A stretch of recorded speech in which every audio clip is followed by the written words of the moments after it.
Good morning, everyone. Welcome to our Wednesday morning trading room. Hang on a second here. We'll get the screen share going on. Yesterday, fairly quiet day overall. We saw that early morning rally, and after that, the market just kind of hit the skids, going sideways. I did manage to recover my earlier loss on that move lower, but I did have to wait until the afternoon. So even though I did take a bit of a stinker early in the day, I was able to offset it later, which is always nice. It's always nice when you can walk away flush. Okay, so now the question is the market going to continue to break out from here, or are we looking at a topping style formation? Oops, somebody trying to Skype me again.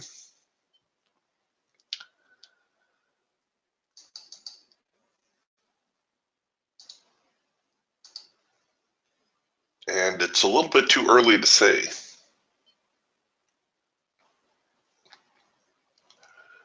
The market definitely having some bullish tendencies. Well, the hawk here giving a red bar buy signal. The falcon also producing a trend change signal, piggybacking on a late filter entry. This is your first in sync eagle signal here this morning. For those of you who like to do that trade.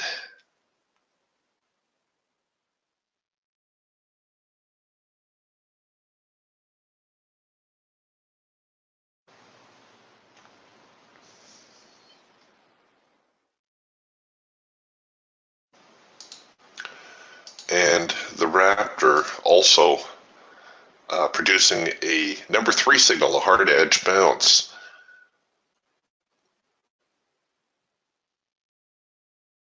And that unwinding a little bit now and coming back with the number 2 signal. So it looks like the fur is flying a little bit here this morning. I may wait just a little bit longer.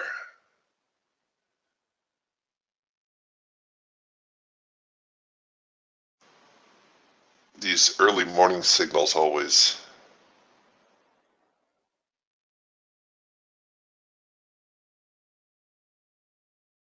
can be a little bit unpredictable. But we've definitely got some volatility coming into the market this morning.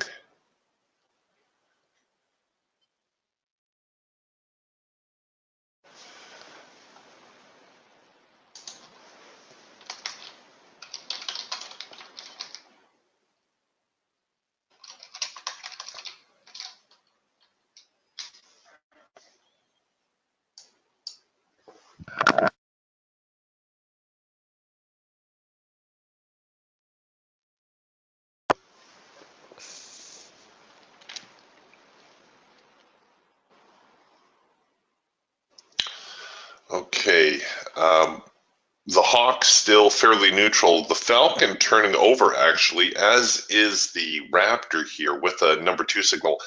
Hot on the heels of a number 3 signal. These tend to be a little bit more predictable. Oh, shoot. I was just about to enter here below the hard edge, but they didn't give me that opportunity. It kind of slipped past me. We'll see if it looks like we're getting a little bit of a reaction here toward the low of the morning. So that gives me a chance to look for some renewed momentum to bring me in. Whoa, and they're slipping me too. I think what I'm going to do is I'm going to try to extend my profit target because this is the first trade this morning. If the market is going to unwind a little bit here, it may result in a larger move. Yesterday's lows, I think, were somewhere around the, oh, here, let's not guess, let's look.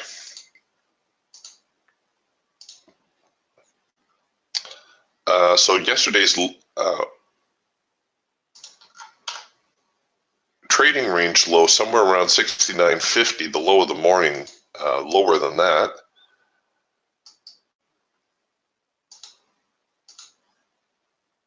Almost to the break even. Okay, hit my break even trigger. Now we're at the primary resistance line, and I'm going to try to take it down here to the median line. Wow, actually they've got some momentum here. Should we swing for the fences? All right, let's go down here, try to capture 2 full zones, and what I will do is, oops, wrong button. I will maybe move into parabolics and allow them to trail a stop for me. So I've got my ultimate profit target, and we'll see if we can't ride this a little bit lower. Hopefully they won't swing too high. You see, we're getting back here toward the overnight lows. I will hold my stop right there for a moment. No, get away. Shoo.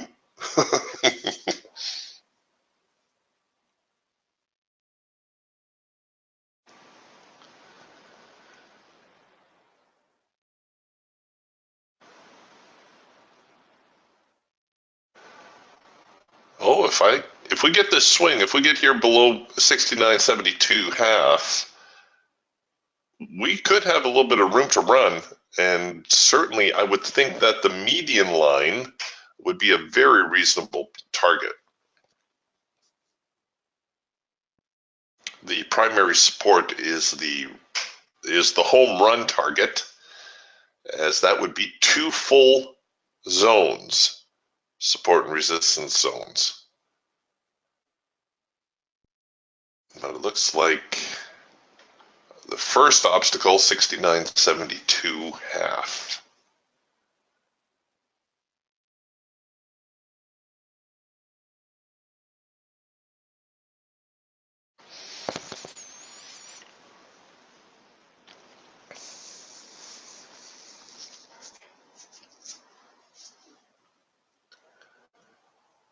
Oh, gonna get tagged here in a second, I think.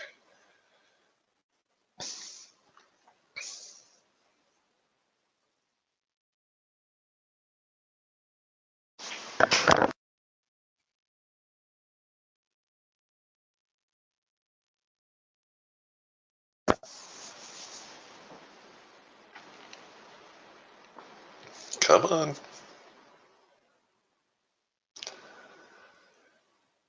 Oh, they are trying. Somebody get in on the other side of that order.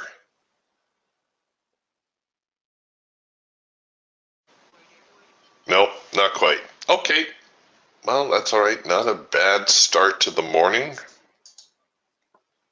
I'll take it.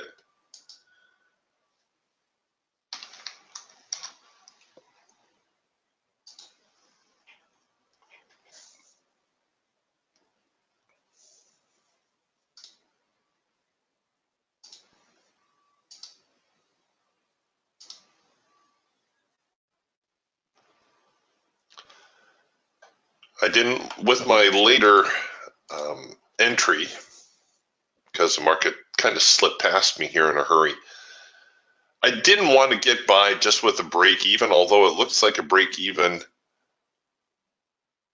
scenario might be working for me, or might have worked for me to allow me to ride out that swing.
All right, Sue, the hawk here did give us a 4-arrow consolidation, macro pullback, and now a green bar sell, all kind of developing one on top of the other.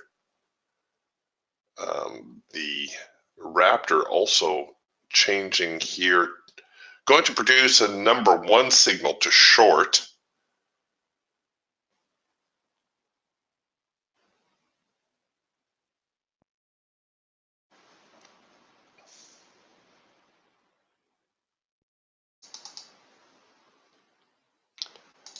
The Falcon already looking a little bit more bullish, however.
Well, quick little move lower. Now we're kind of waffling again. Pardon me.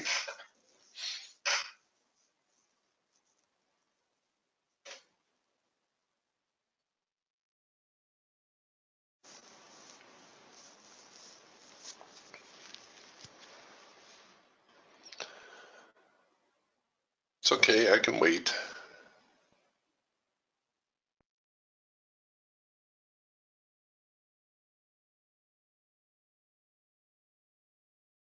Ah, right. Thanks, Frank.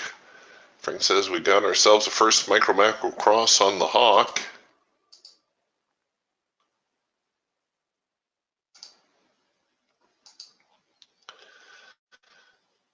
At the very least, I think you would want to risk your trade here to the curve in the macro line. Ideally, below the low is best.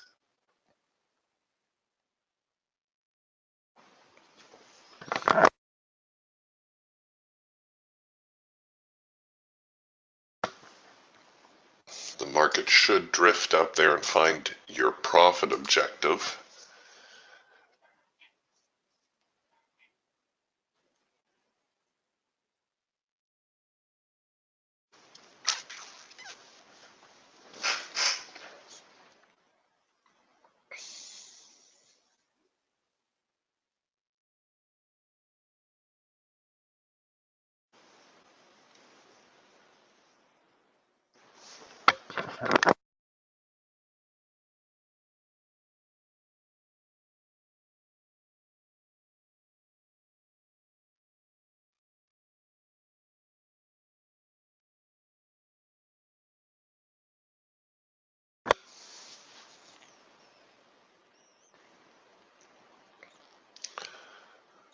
Okay, they're just trying to sort themselves out here right now. I think at the moment it's safe to assume the market is in a little bit more of a downward bent.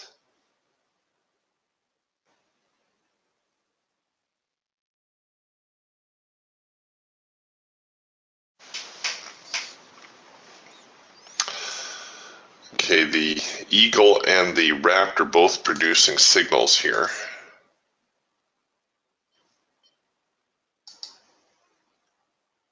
And I don't think I want to crowd my entry just in case this market is still in a little bit of a sideways mode. And here too, what I will do is I will try to swing for the fences again, get that big trade I was looking for earlier, providing, of course, the market's going to head lower from here.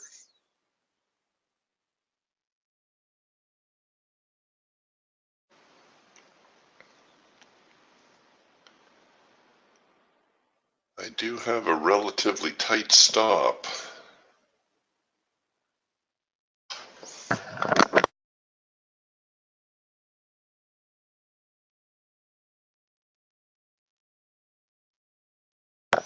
A stop order above the high of the morning would have been ideal. Let's see if I can sneak by with the stop above this first swing. Okay, got the break even.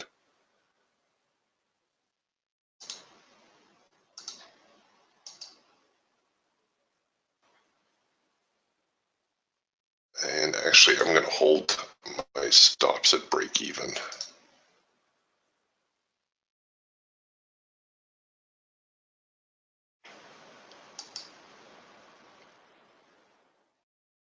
Come on. You can do it.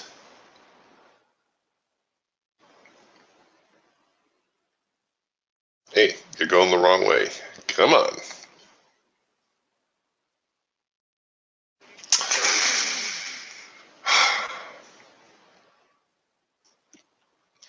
Well, I guess maybe I should have taken that number one signal a touch earlier than I did.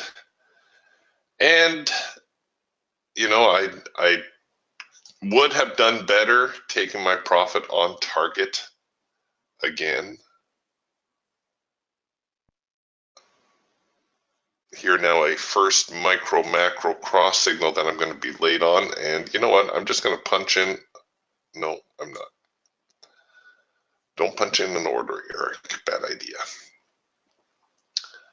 I'm going to take advantage of this first micro macro. Oops, sorry. The first micro macro cross was back there, getting a little too excited. We've got a trend line touch signal here on the Falcon. Nice follow through on that Eagle trend change signal. And if I wait much longer, I won't get a second chance on my Raptor signal. So this now just a basic follow-up signal. If you're, you know, sometimes if you get tagged out early, as I believe I did, if you're looking for a second chance to get in, you can pretty much pick up on any of the follow-up signals.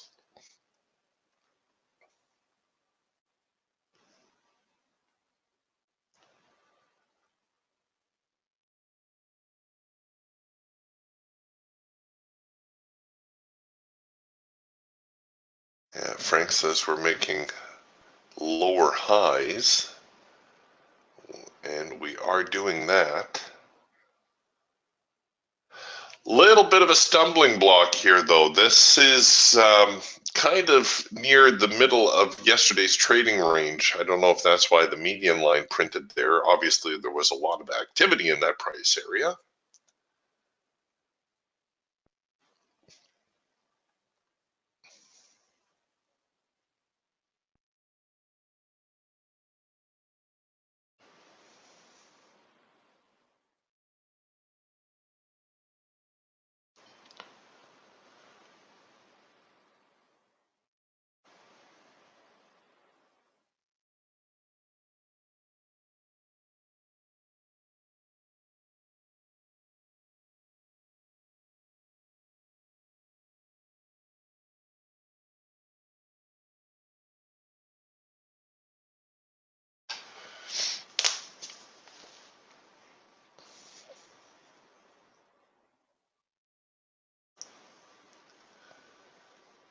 So we're getting a little bit of a blowback now from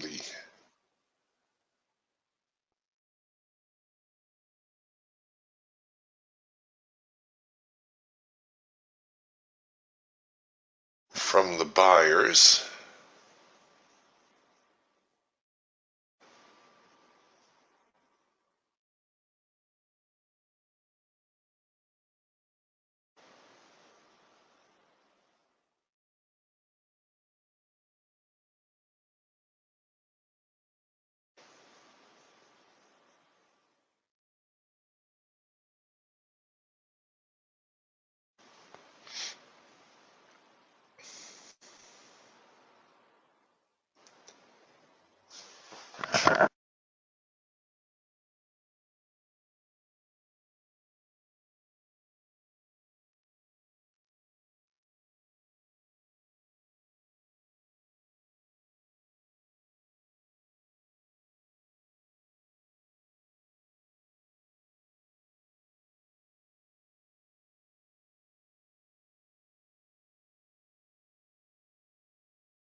So on this next leg lower, I'm going to look at adjusting my stops a little bit, I think.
So now we've got ourselves a hard edge bounce signal, which is a continuation signal. Problem is we've also got something resembling the test of the extreme, don't we? Oh, and I bet when I took that signal, it was around quarter to the hour. No, I didn't. Quarter to the hour back here. About 15 minutes into the session, I find can be a very difficult time to trade.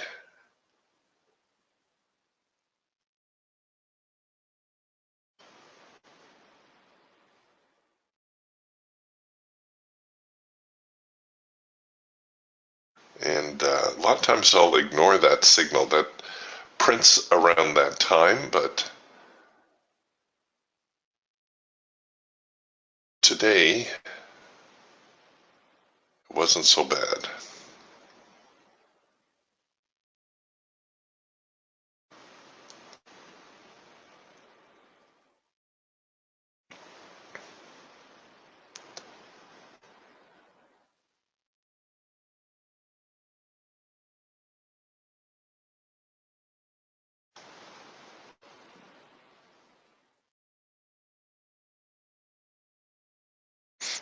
All right, and here we go with now a counter trend signal. So it's looking as though the market is going to reverse and head higher. And let's see if they're going to give me a chance to do something here with my stops.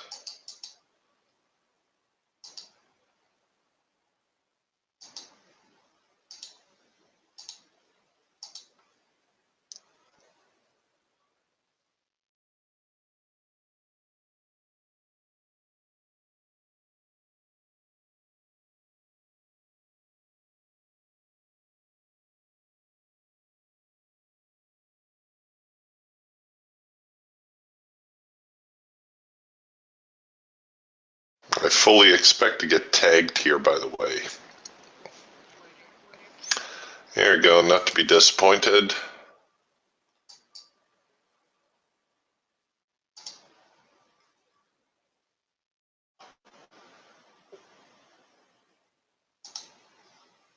the market not following through on that earlier move lower.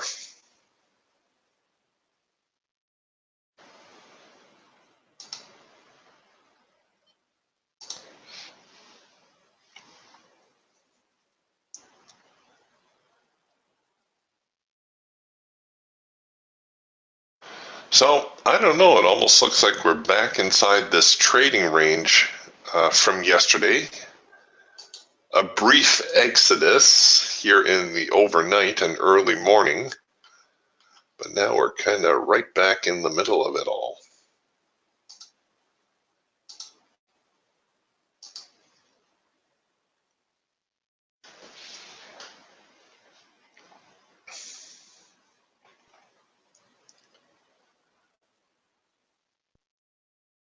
Yeah, Dan says it tapped that median line. It certainly did.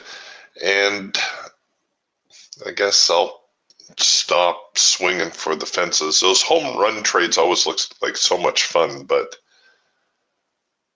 I think I'll resign myself to just taking profit on target should I get it. A couple nice early signals here. The Raptor, of course, the counter trend signal, but the Hawk giving us the first micro macro cross, the Falcon, the trend change. A little bit easier to take maybe than that number 2 signal. The Raptor was ahead of the curve though.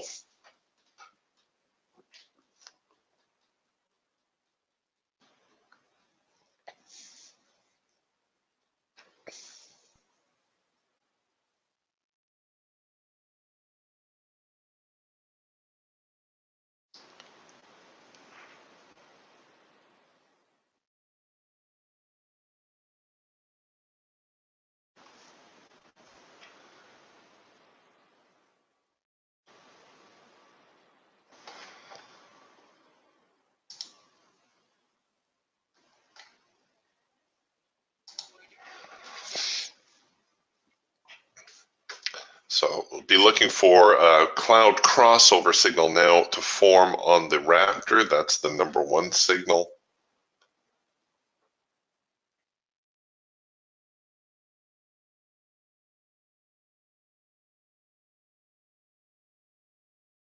Yeah, you could be right, Joel. Joel says it's trying to do a 50% retracement of yesterday's candle, but the bulls won't let it. It looks very sideways to me right now.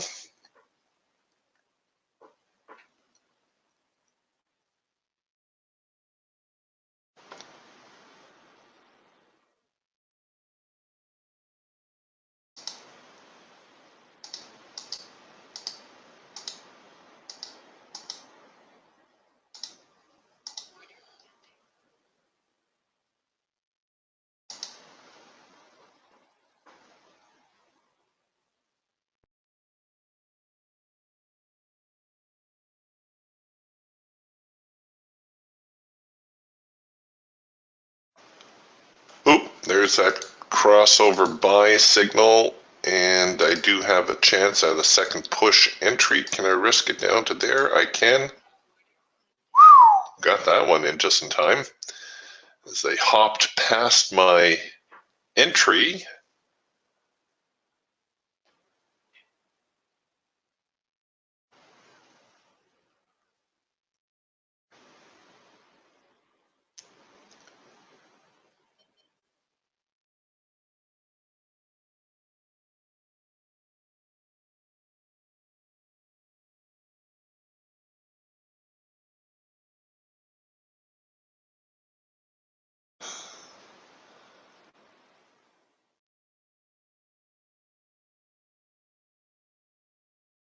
Oh, yeah, maybe we should be taking a look at the mini Dow. Peter, just a moment here. I'm going to force this trade to break even.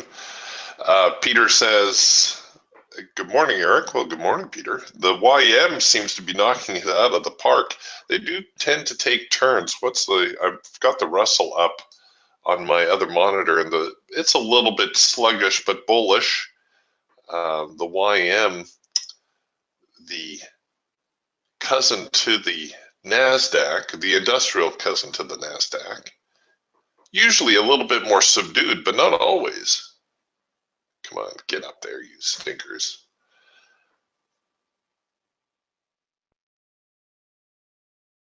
Whoa, way to go, Mark. Mark says I was down 400 out of the open on my first trade, but I recovered and now I'm up over $1,500 after 3 more wins. I'm done. And now in sim. Nicely done, Mark. Good job. It's always nice when you can recover after a losing trade or two.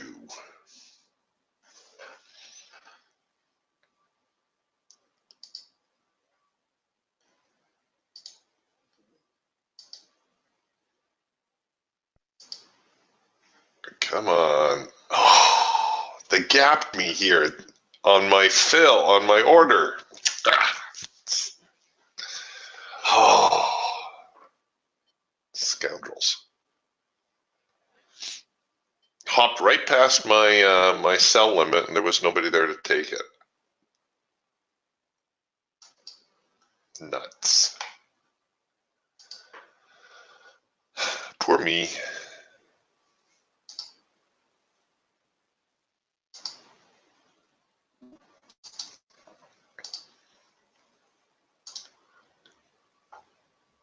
Okay, well, we'll just keep at it here.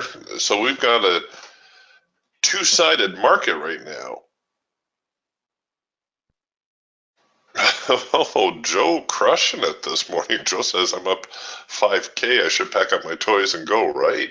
Yep. I think you should. Oh, and now they're going to continue their rally after stopping me out.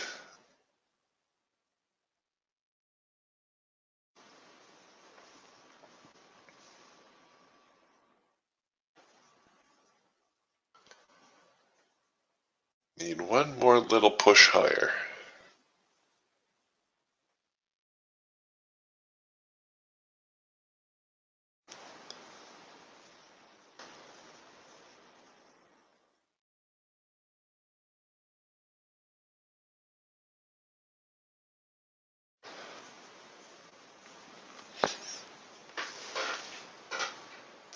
So that was a little unfortunate here on my my Raptor trade. Did everything right, but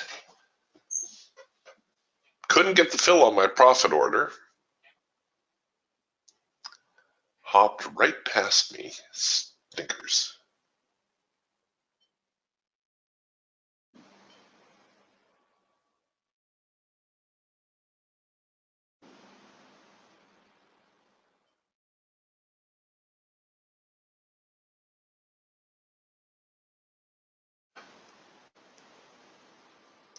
Wow, you guys are crushing it here. Julian, nicely done. Julian says she got 20 points on 9 contracts with that last move.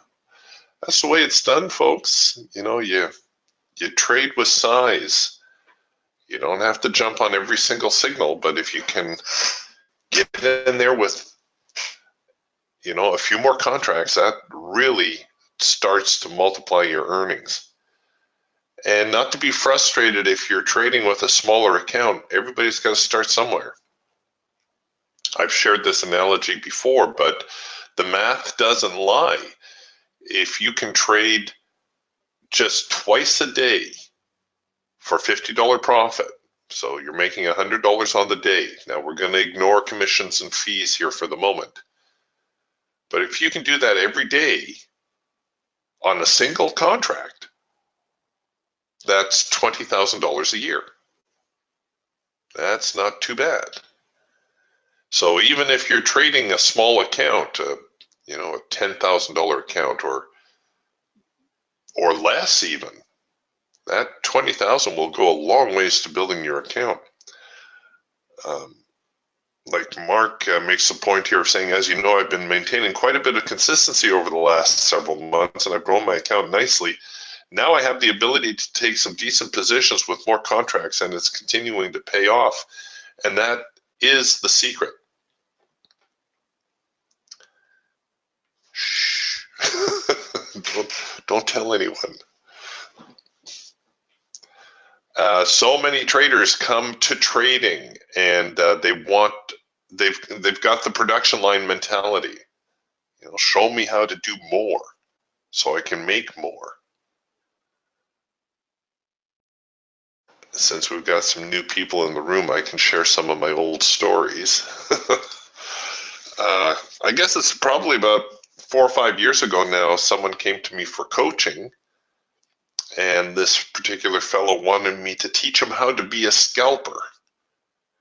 And he says, I want you to show me how to take 100 trades a day. And I said to him, you will never make money trading 100 times a day. He didn't come back. He didn't like my answer. But in his mind, that was the way to make money, to trade 100 times a day.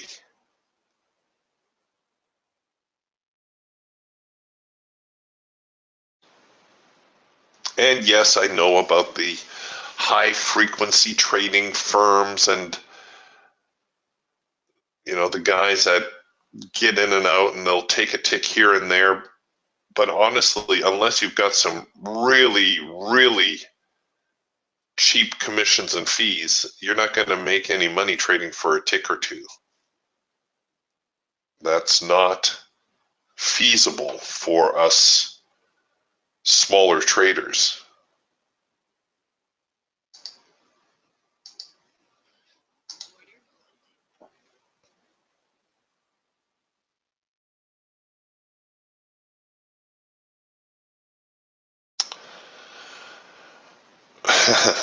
Julian says, I usually take 8 to 10 trades. Honestly, wish only 3.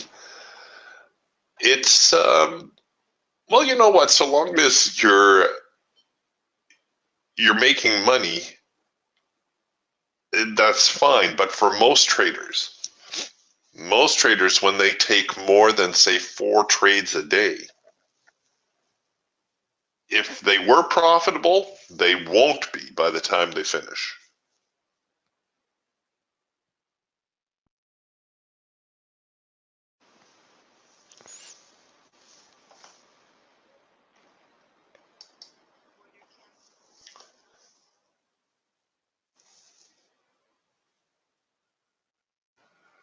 All right, so we got some weakness cropping up. We've got a red bar buy signal here in the hawk.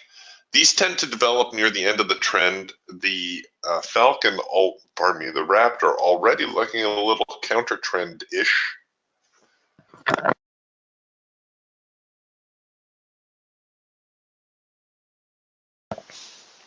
And the Falcon also working an early trend change signal. The Eagle, the only one still full on in bull mode, buying mode.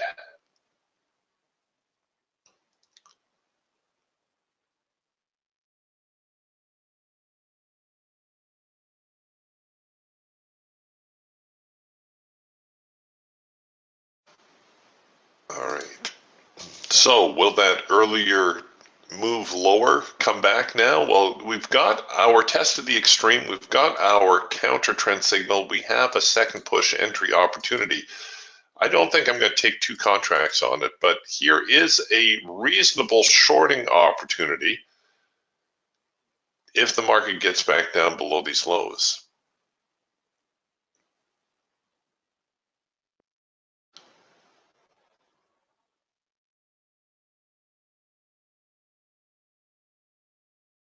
The market does look strong, but we're back near the highs of the morning.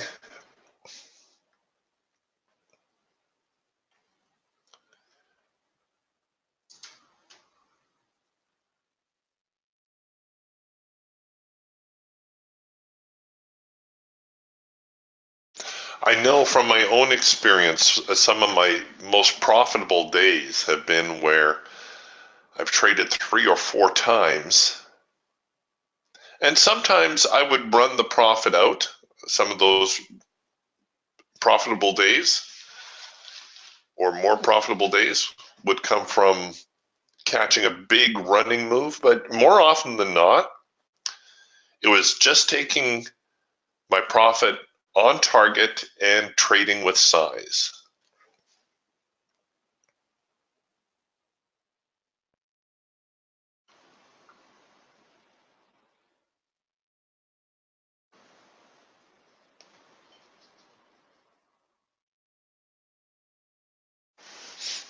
Yeah, Frank's got the right idea here. Frank says we need to survive each day and live to fight another day, if not in sync with the market.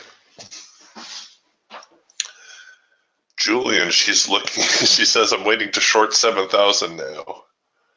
Yep, it's right up here. There it is. Okay, it looks like I can scrub this order.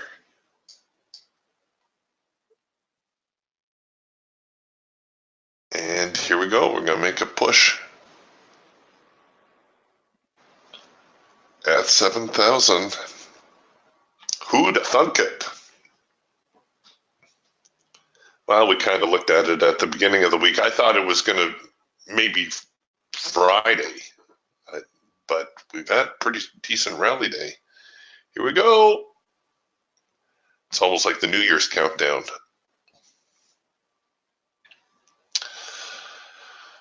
Richard asks, I find the DM, the ADX with DMI on Ninja helps keep my powder dry when tempted to overtrade. Your thoughts? Okay, you guys all know my, okay, well, maybe you don't all know,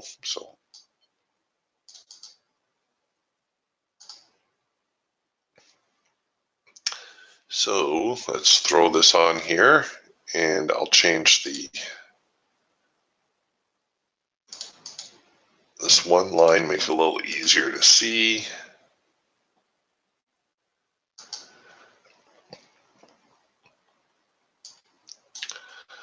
So the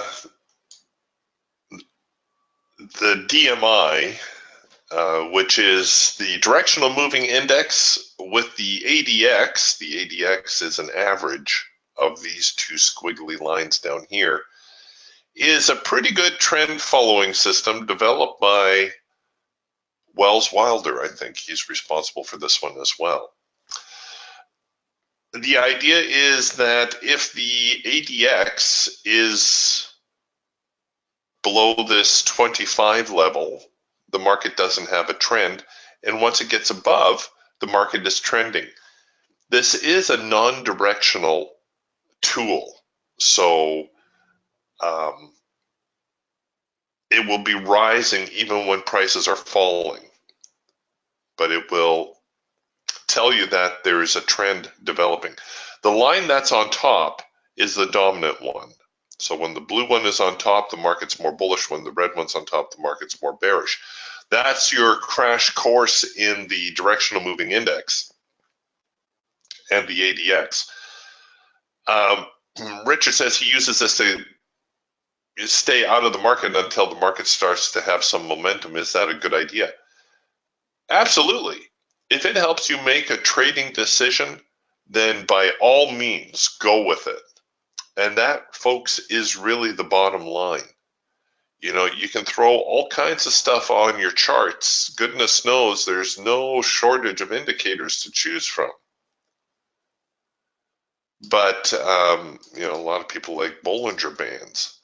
The thing is, you can get yourself to the point where you get so much information on your chart that you can't make a trading decision anymore. You know, like do Bollinger Bands work? Well, yeah, they work until they don't work. You know, an easy way to use Bollinger Bands is, okay, here's a number 3 signal. There's the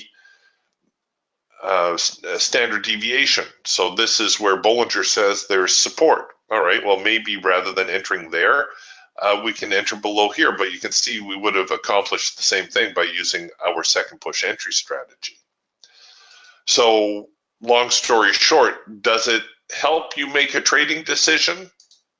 If the answer is yes, then by all means, keep it. If it clouds your decision making, if you start looking at this and you can't decide, do I take the signal or don't I take the signal, then get rid of it. Because in all honesty, the ability to make a trading decision is more important than being right on your trade. Now, I know that doesn't seem to make sense, but it is true. The ability to make a decision is more important than being right. Why is that? Well, because if you're able to make a decision, you can let your money management tools do the rest for you. If you are limiting your risk exposure, say to about 1 or 2% of your capital, obviously smaller account traders need to risk a little bit more, larger account traders can risk less. But if you're containing your risk, you can get by on a 50-50 signal. In fact, one of my most profitable months ever, I was right less than 50% of the time. I think I was running 45% on that month. Only 45% of my trades worked out. 4 out of 10.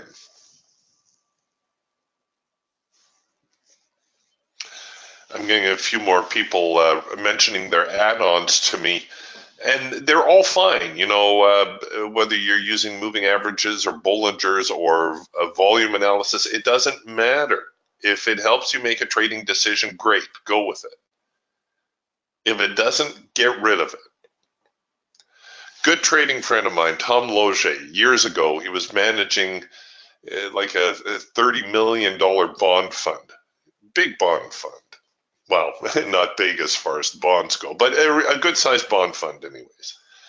And he had 7 monitors and 12 indicators for one market. He got rid of it all. He didn't have so much as a moving average on his chart. All he did was watch the prices go by. And he would determine where he saw support, where he saw resistance, and then he would trade it accordingly. And he said, you know what, Eric? I'm doing just as well trading a naked price chart as I ever did following 12 indicators on 7 monitors. You will never, ever out indicator the market. That's a very awkward way of putting it, but indicators are all math-based, right? They all, if there weren't numbers here, we would have figured out another way to do this, but indicators all take the numbers that the charts are producing and they will give you their interpretation of what the market is doing. Don't go down that rabbit hole. That is a deep rabbit hole. One that which you may never emerge from. What is that rabbit hole you say? That's the rabbit hole of trying to perpetually tweak your system.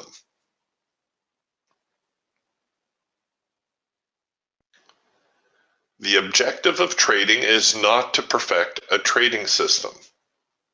That will not happen. I can save you a lot of time and headache right now. You will not perfect your trading system. You will never, ever eliminate all your losing trades. Your objective in trading should be to make money.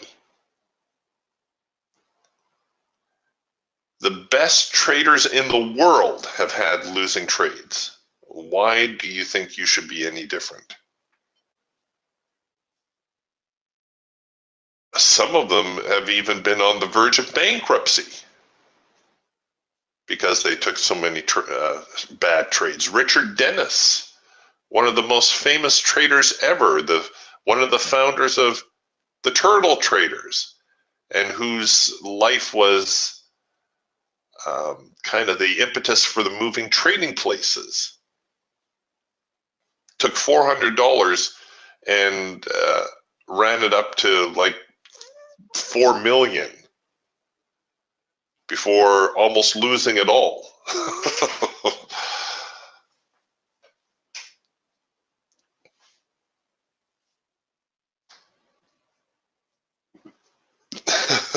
Julia's giving me an amen here from, I'm preaching to the choir, I know, but it bears repeating.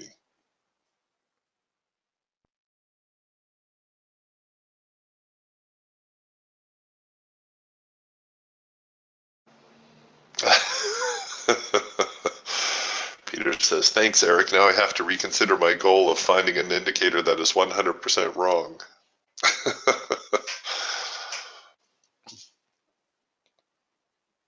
Yeah, Frank's got it right. Frank says the KISS system. There's a lot to be said for keeping it simple.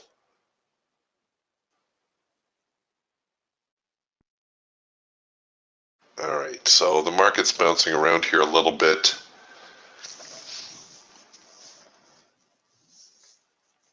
I wonder, are they going to try to recover to the lows again, or are we going to keep pushing to new highs?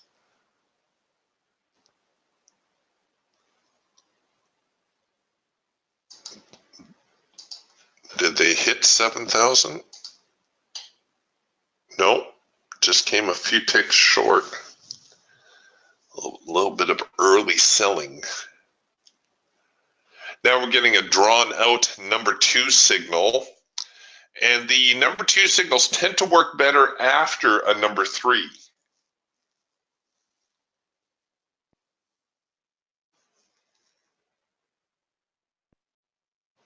And there it is. There's the number 2 signal. The hard edge is the target for a retracement.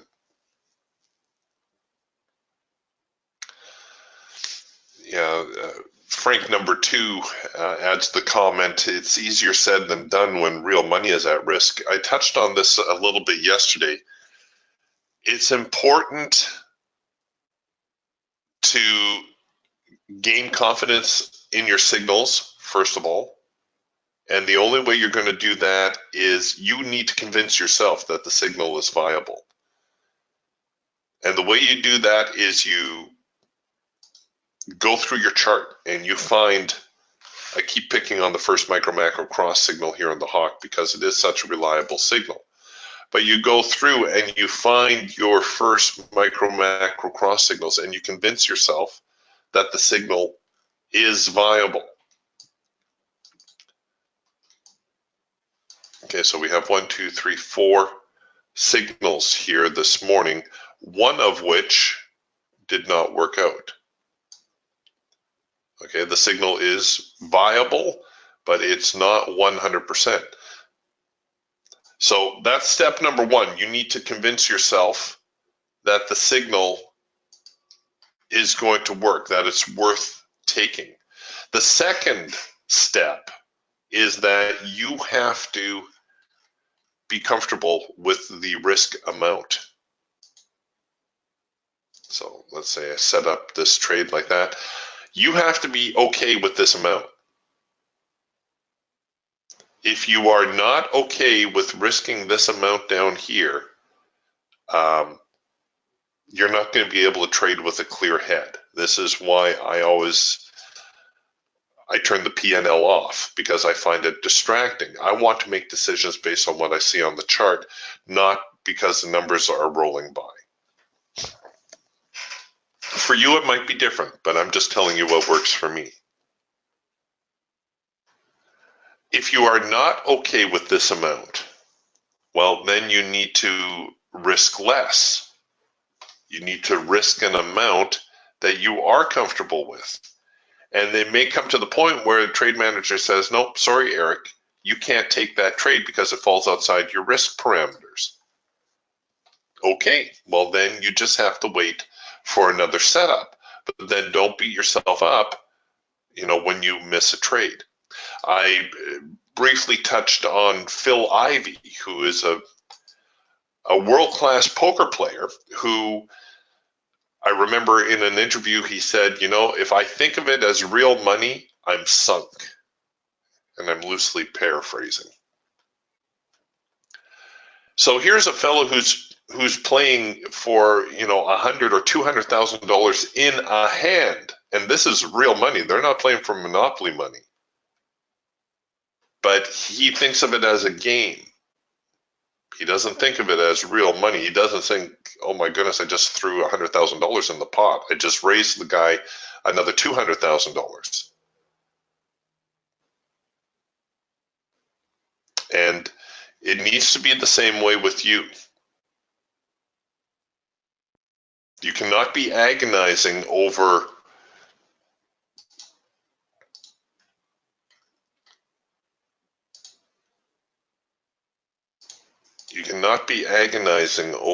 a $200 trade.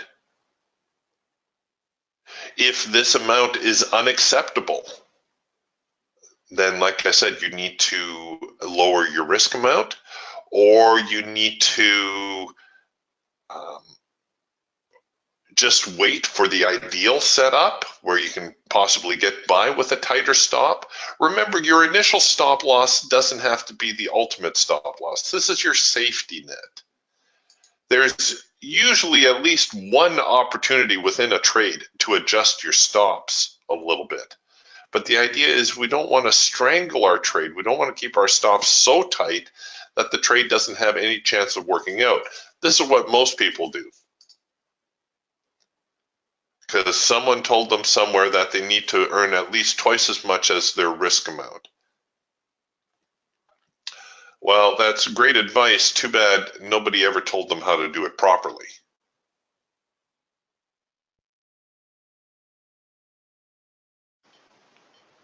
Because what happens is they get brought into the trade only to watch the market reverse and stop them out. So whereas if your stop were up here, you know, you would still be in the trade. If your stop's down here, well, you're already tagged. And like I said, there's somewhere through the course of the trade, there's almost always one opportunity to at least adjust your stop down a little bit. So whereas I may have started with a $200 risk up here, somewhere the market's going to flinch and it's going to allow me to bring my stop in. And even if the market reverses on me and tags me out, okay, I got tagged. Instead of getting hit for 200, maybe I took $100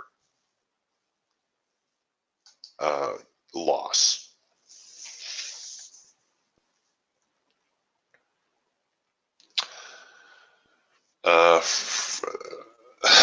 Got a conversation going between the Franks here. Frank number one says it would be nice to have the numbered signals like the Raptor in the Hawk, etc. Frank, any suggestions like that? You need to send to Adam at indicatorwarehouse.com, and I will send that to everybody. He is the one who has the ability to make those kinds of things happen.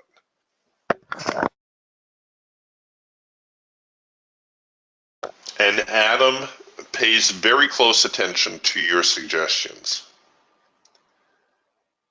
He does. You guys, your suggestions carry a lot more weight than mine do. So don't be shy about sending him an email if there's something you would like to see.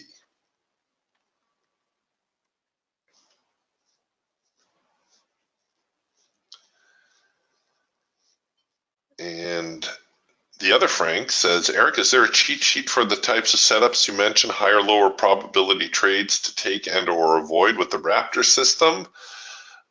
Well, Frank, we actually went one further and we incorporated the number prompts. These are your high probability signals in the Raptor. Now, something to note is that you need to take the context into account when you're looking at these signals. So for instance, let me go back here. When your Raptor is like this and is firing signals left and right and the market's just not going anywhere, this should tell you that you are in a sideways market. And even though these are technically high probability signals, and maybe with a big enough stop, they would all work out. Well, I know they would. They are not all going to be worth taking because, again, you need to consider the context of the chart, right? We've got a trend down. We have a trend up. We have another trend up. We have a trend down. We don't have a trend here, right? We down, up, down. That is not a trending market. So if I don't have a trending market, what makes me think I could trust a number 3 signal? Even though, you know, after a little bit of a pullback, it did work out. But my point is, you know, here's a number 3 signal that did not fail. And people will write me and say, well, Eric, why did that number 3 signal not work out? Because of the context of your chart. See, when this is producing here. Anytime you have more than 2 trends on a chart, you do not have a trending market. And as with the other signals as well, we're talking high probability signals. We're not saying they are 100% correct.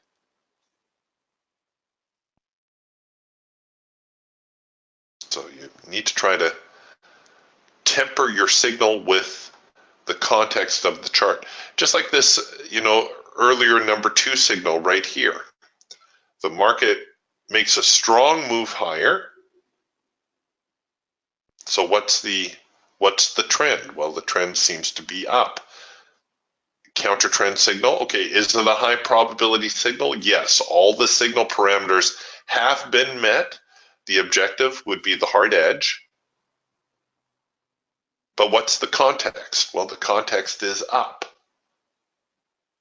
So if you're going to take the sell signal, you need to be aware that you're trying to sell into what appears to be a relatively strong uptrend.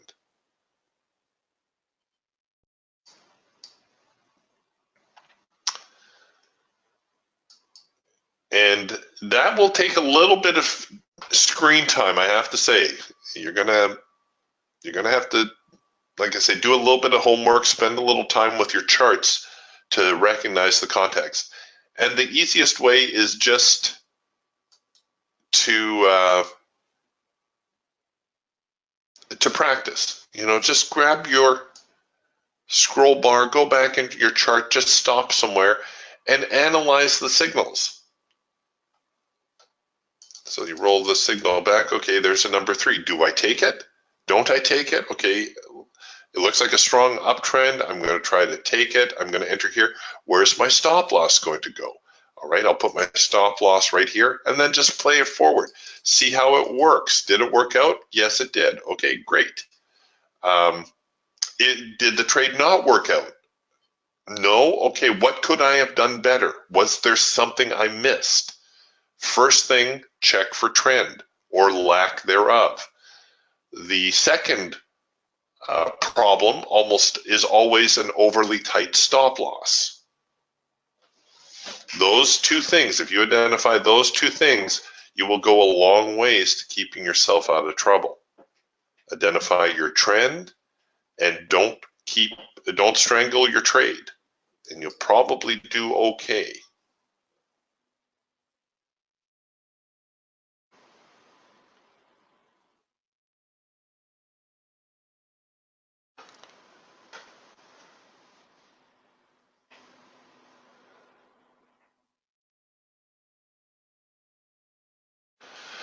Yeah, Mark says, although it would be nice to have the signal prompts, you can learn how to spot them without more clutter on your chart. Just my opinion, of course. The prompts, you can actually turn them off, I think. The prompts are just there to alert you to a setup. And you should, even on the Raptor, you should learn to identify them independent of the signal prompt. You should be able to recognize that when the market hits the hard edge and you get a buy signal, that's a number 3 signal. Why should you be able to recognize that? Because there will be times when the market gets really, really close to the hard edge, does not quite hit it, and then bounces and produces a buy signal. That is still a number 3 signal, even though it did not encounter the hard edge. It still has all the characteristics of a number 3 signal. Remember, these trading bands are not really here. They're only there on your computer. Just like where's the decent reversal signal? Down here.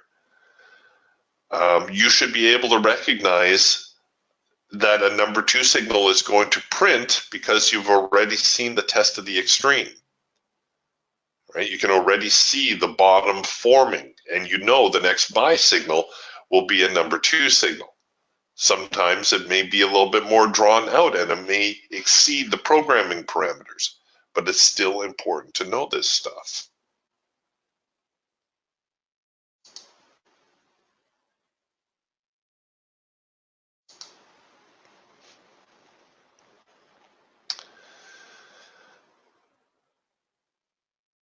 Ooh, way to go, Frank. Frank crushing it this morning too.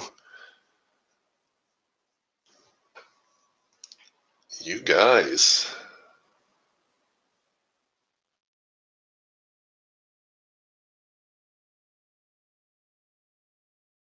Okay, we're starting to turn over a little bit here. Speaking of number 2 signals that won't print, this is a number 2 signal. Now on the Raptor, that may or may not print, but you see the parameters are here. We've had a little test of the extreme. The market comes down, produces a sell signal. That is a number 2 signal. So I can anticipate that the signal will print. It may not give me the signal prompt. You can see right now it's not giving me the pre-warning. It's not saying a number 2 signal is forming. And yet, there it is.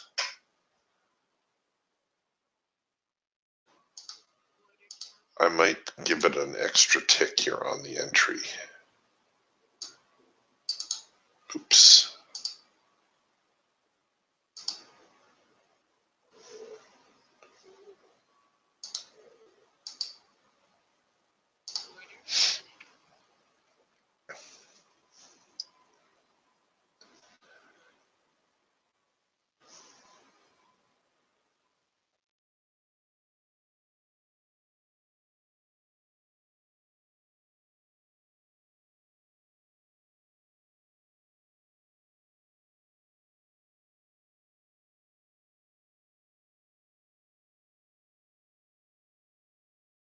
We'll see if it actually produces a number 2 signal on the way down, if it comes down.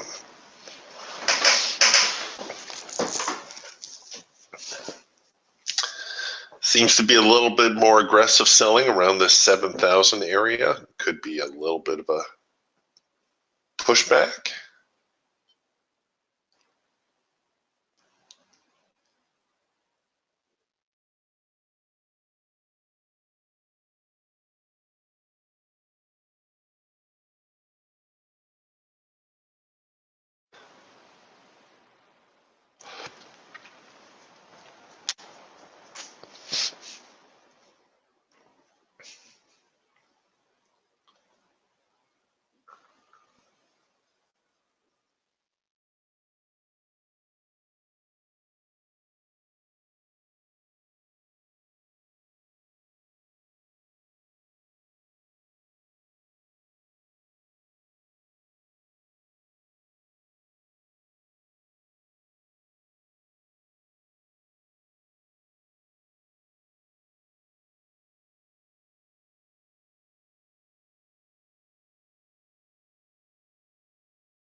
The buyers will be trying to keep this market strong, I think.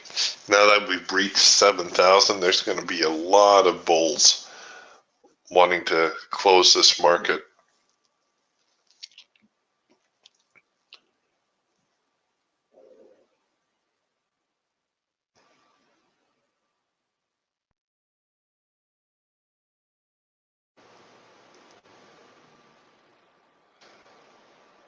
Okay, let's see what else we got. Okay, the hawk drifting into yellow bars. We got a red bar buy. Again, that's going to develop near the end of the trend, so it's looking a little bit weaker for the bulls at the moment. The Falcon already changing the trend line color and the filter, and the Eagle bullish, but just barely.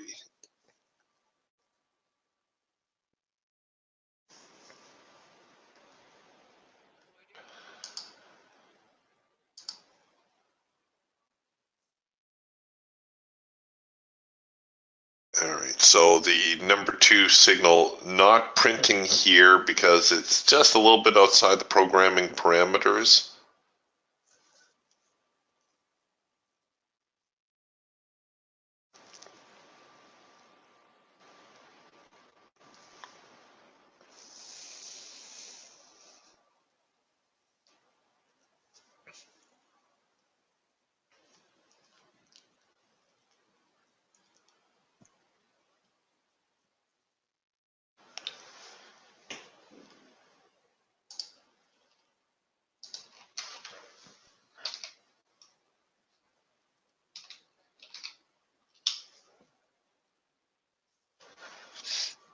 Frank's asking, what are the green horizontal lines on your chart?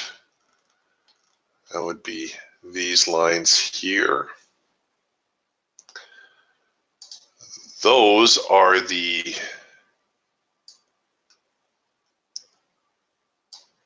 initial balance lines from Indicator Warehouse.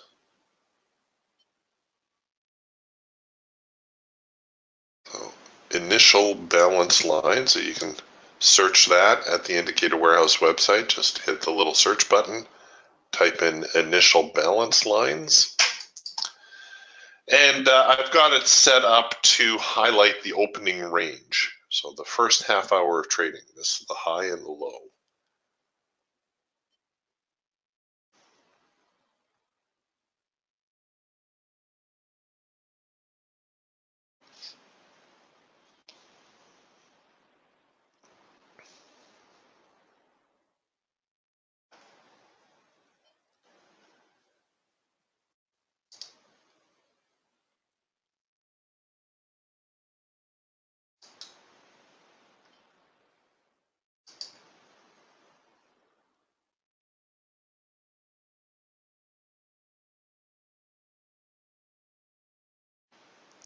Well, whatever momentum we had to start,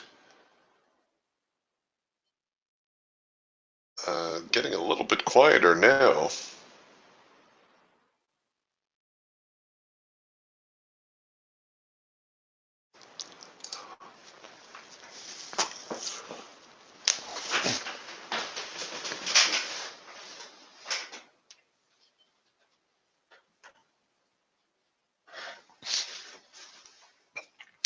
The hawk getting a little bit more bearish with a first micro macro cross lower. The Falcon working on a possible trend change signal, not quite there yet.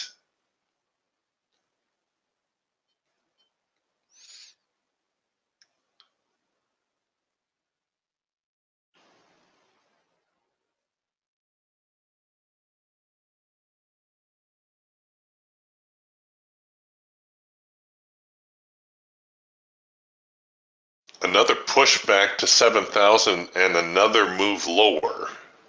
So a little bit of a rally here to 7,000 and another move lower is pretty much going to clip the bulls. And I think we could see some more aggressive selling.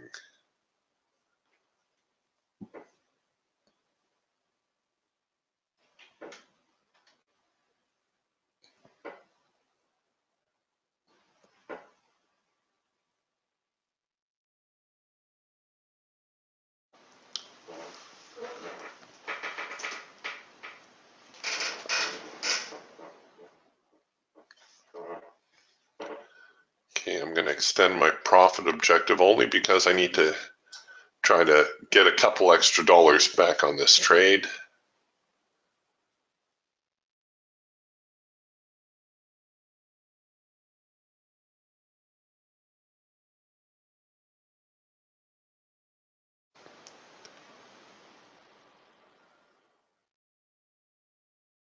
Okay, I'm going to force the trade to break even. Now we're only a tick or two from my break even objective. And the market is in an uptrend, and this is counter trend, so I'll take the break even.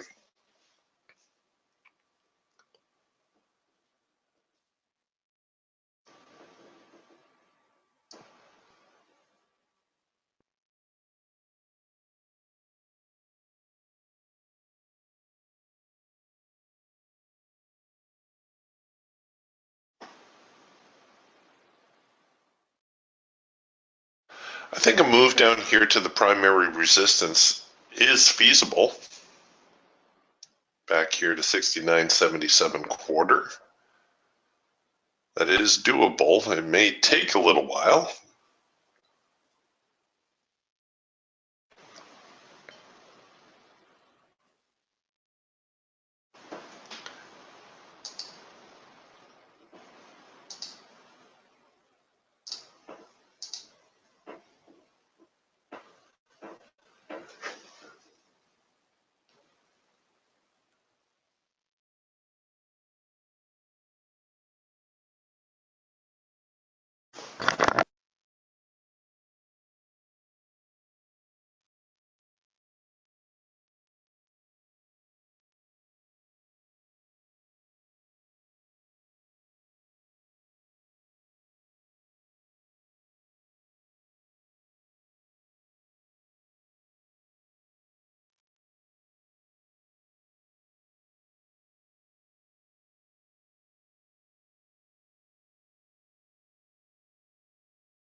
Here we go. Okay, we're back to the secondary resistance. Oh, I said I wasn't going to do this.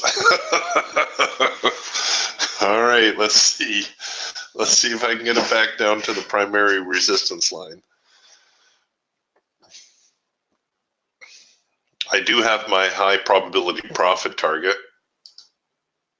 so I would have hit that. And if I were smart, I would have taken it.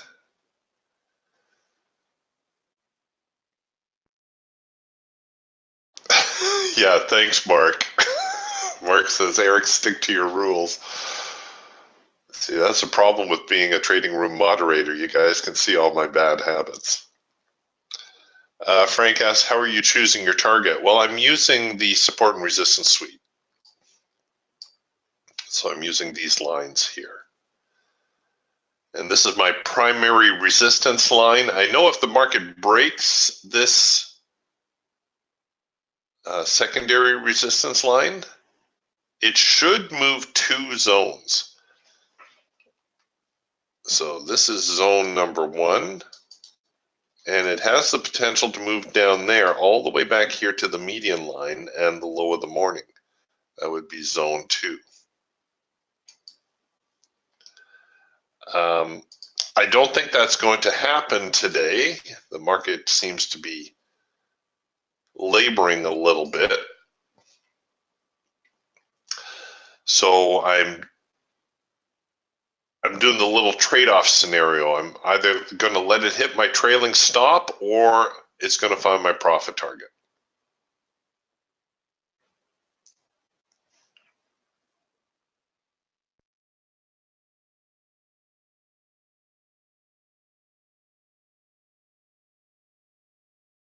But we need to do some serious selling.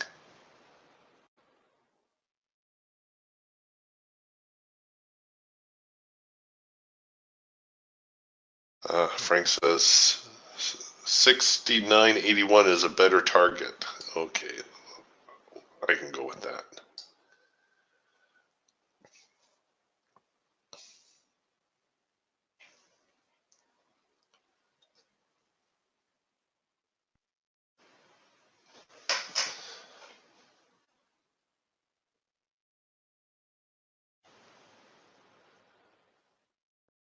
This secondary resistance line at 69.89 really holding up the market right now.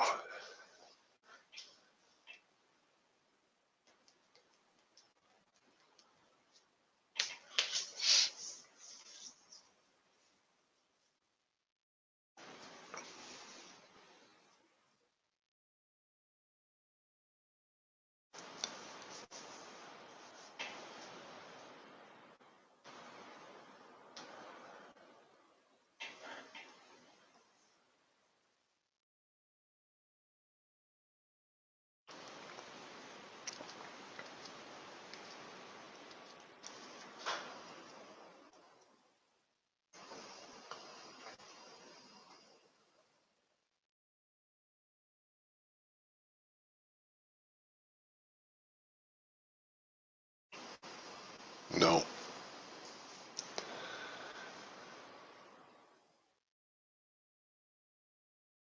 Gonna tap me again. It's because my stop is a little bit too tight. Believe it or not, the best stop for this trade is right here above the high. Yes, that's as much room as this market may require on the way down.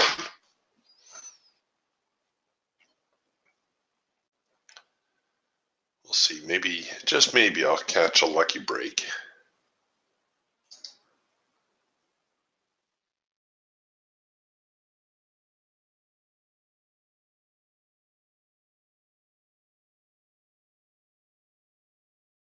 Oh, thanks, Julian. I'm getting a few more suggestions here. Julian says my short target is 68.98 for the week. That's a big target. Okay, looks like I might have caught a break.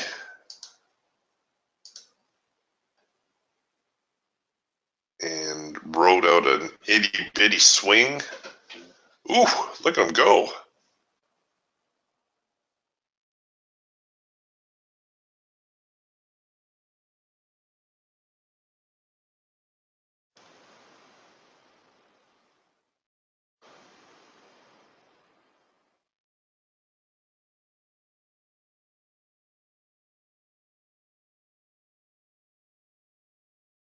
Okay, I'm going to go now to the more aggressive bar high low. Really put the squeeze on.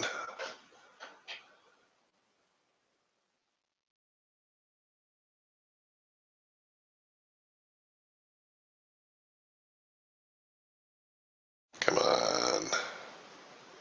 You can do it. Frank said you'd go to 69.81. Oh, whew. Okay. So the ultimate target, of course, down here, the primary support zone. And that is a very nice way to end this morning's session. If you're going to continue to trade this afternoon, I think you're going to see a rather large sideways trading range develop today, similar to what we saw yesterday. So try not to get too aggressive one way or the other. I think we've seen the big moves of the day so far, and I have a feeling the market's going to try to close near 7,000 again. All right, gang, I'll talk to you tomorrow. Bye for now.